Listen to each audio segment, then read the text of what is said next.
Hello and welcome to Hobby Talk, the podcast where we explore the passions and pastimes that make life interesting. I'm your host, Odysseus.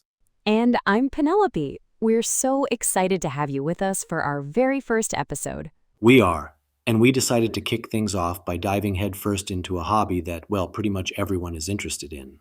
That's right. Today we're talking about sex. More specifically, we're demystifying foreplay and talking about how to maximize pleasure for everyone involved. Exactly. This is a judgment free zone. We're here to have an open, honest, and maybe even a fun conversation about a topic that can sometimes feel a little taboo. And we get it, it can be awkward. But understanding our bodies and our partner's bodies is the key to a healthy and, frankly, a fantastic sex life.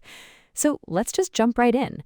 Odysseus, when you hear the word foreplay, what's the first thing that comes to mind? Honestly, for a long time, I just thought of it as the warm up act. You know, the stuff you do before the main event. Right, the opening band. Yeah, exactly. But I've learned it's so much more than that. It's not just a prelude, it's a vital part of the entire experience. It's about building connection and intimacy. It really is. I think there's a fundamental difference in how men and women often approach arousal, and foreplay is where that really comes into focus. Totally. Speaking from a guy's perspective, physical arousal can sometimes be like flipping a switch. It can happen pretty quickly. Right, and for a lot of women, it's more of a slow burn. It often starts in the head. We need to feel relaxed, safe, and emotionally connected to really get in the mood. It's psychological. The classic analogy comes to mind. Men are like microwaves, and women are like slow cookers. It's a cliche, but it's not wrong. That slow cooker needs time to heat up. Think about it. Things like kissing, cuddling, touching, they release oxytocin, the bonding hormone. It literally creates a chemical foundation of trust and connection that makes physical intimacy feel so much better. Ah, so it's actual science. It's science. It's about getting that mental switch flipped first. But if you rush it, it can feel jarring, or like you're just a means to an end. And from the guy's side, there can be this unspoken pressure to perform, to get to the finish line.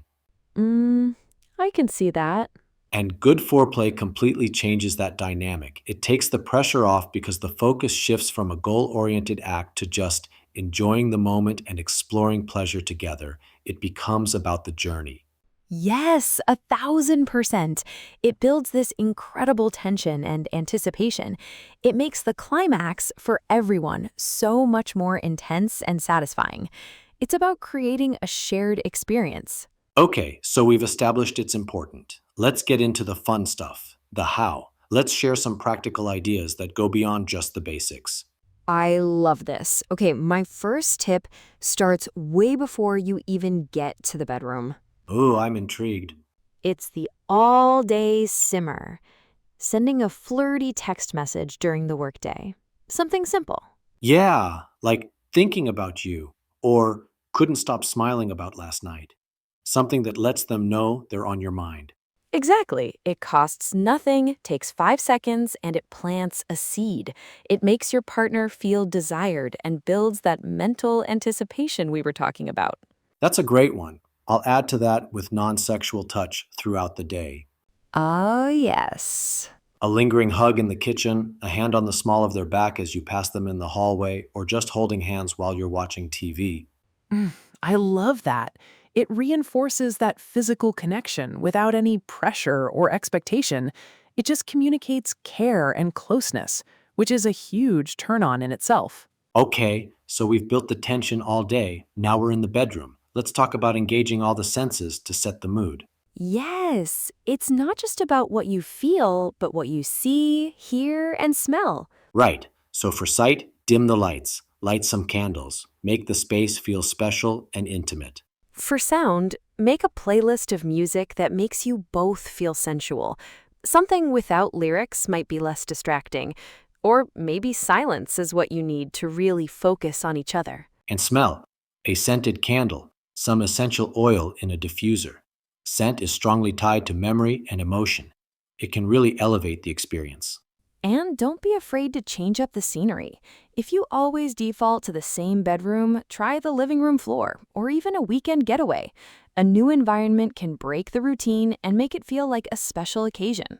That's a great point. It signals that you're both making an effort to keep the spark alive. And speaking of signals, this is where communication becomes so important. It's not just about talking, but about listening to your partner's body. Are they tensing up? Are they leaning into your touch? Paying attention to those nonverbal cues is huge. Absolutely. And using your words. It can be as simple as asking, "Does this feel good?" or "What are you thinking about?" It opens the door for your partner to share what they want without feeling demanding. And on the flip side, learning to say, "I love it when you do this," or gently guiding their hand to a different spot is empowering. It's about creating a safe space to be vulnerable and honest about pleasure. It makes it an event. And then just kiss. I mean, really kiss, like you did when you first started dating. Passionately, slowly, not just as a stepping stone to something else. That's so important. And talking. It can be so hot to just talk. Whispering what you like about them, what you want to do to them, or asking them what feels good in that moment. Communication is 100% sexy. Absolutely. Another idea, if you're both into it, is to explore erotica together. You could read a story out loud to each other. That could be really hot. It takes the pressure off of coming up with your own dirty talk and lets you explore fantasies together. Exactly. And of course, there's mutual massage and oral sex. The key is just realizing there are so many options. The main thing is to be present and remember that what felt amazing yesterday might not be what your partner needs today. It's a constant dialogue. Wow, we covered a lot of ground today. I hope this gives our listeners some new ideas and sparks some great conversations at home. Me too. I think if there's one thing to take away from all this, it's that pleasure isn't a race. It's a journey to be savored together. So well said. It's about communication, exploration, and taking the time to truly connect with your partner.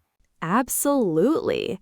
Well, that's all the time we have for this episode of Hobby Talk. Thank you so much for joining us. On our next episode, we're going to explore the world of tabletop board games, a bit of a different vibe. See you next time. From the bed to the board, we can't wait. Until then, find your passion and happy hobbying.